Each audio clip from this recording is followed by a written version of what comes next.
this year, even that was confiscated, they also to kind of earmark it for whoever owned it, so that you could actually pick it up on the way out, which was actually quite a nice touch.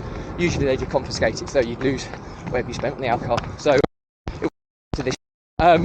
So I'd certainly do your recce if you're going to do that, and it is a risk, and you're disappointed if you don't get it through and you have a small fortune inside. It didn't smuggle anything through, but my word, was it a hit. Put it in perspective, this year for a cocktail, espresso martinis were my tipple of choice, were £10.50 a go. A gin and tonic, which is my staple, £7.50 a go. A pint was £6.80. So pints were not massively overpriced compared to outside of the festival, but every other drink was. So deep pockets. Food, nothing less than £6 or £7 for even a portion of chips. So most portions of anything, you're looking at probably 12 quid on average for a normal sized portion. A small portion you might be able to get for 7 or 8 quid, but yeah, expensive. So save up in advance, because you only have to do the maths on how much you're going to drink and how much you're going to eat as a family, and it does get pretty eye-watering pretty quickly. The next one is agree with your friends beforehand to not do rounds and just get your own. For your own family, it's a lot easier, or use an app like Splitwise or equivalent, where you can track expenditure between groups of people so that everybody spends an equal share. Otherwise you'll have even more eye-wateringly excuse me, that was a fly that flew into my mouth. Otherwise you will get even larger eye-watering bills, and if it doesn't evenly spread out, which it never does unless you track it, somebody's going to take a heavier hit than others. So fairness would be nice. The next one is don't be afraid to explore. Go in all the different tents and areas.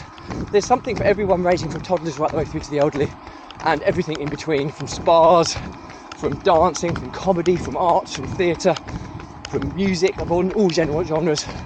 So explore and just go with the flow and just immerse yourself in the incredible aura of a music festival, because it's just, you feel like you're floating through the place, and that's before you're kind of intoxicated with alcohol.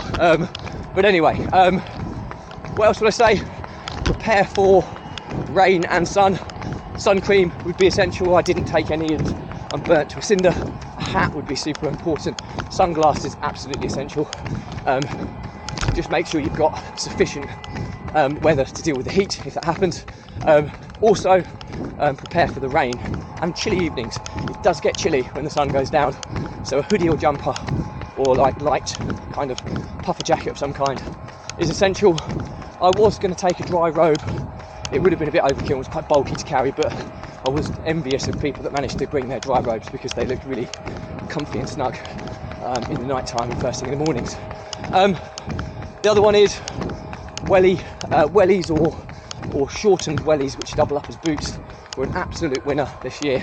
Even though we got very little rain, you get all the dew in the mornings, so you do get wet feet if you're using flip-flops or sandals, and also they're comfortable, more supportive. You're walking on dusty grounds a lot of the time, and your feet get absolutely disgusting if you wear flip-flops or sandals. The kind of short welly boots that I had, which were ankle high, were amazing and highly recommended. So yeah, you'll probably thank me, because they would have catered for any condition, whether it's hot, dusty and dry, or whether it's wet, muddy. They would have worked in either condition, so they were a really good addition. Yeah, so that's probably it. Learnings from my diary is, if you're considering going to a music festival as a family, just go. The one thing I would always suggest is budget accordingly. It's extremely expensive. When you're in there, when you add into the tickets aren't particularly cheap either. It probably would be a safe bet just to budget around about the £2,000 mark for a family of 5 for the whole thing. That's tickets, that's kind of everything all in, but it is an expensive experience. But do you know what? It will create memories that you'll have forever. Seeing your little kids on their shoulders rocking to Kasabian, or whether they're grooving to Nile Rodgers and Chic, it will create lifelong memories and experiences which To be quite frank, highly recommended, and I will certainly be doing it again. But I hope this episode has been useful. Questions or comments, drop me a line. I'll respond to everyone.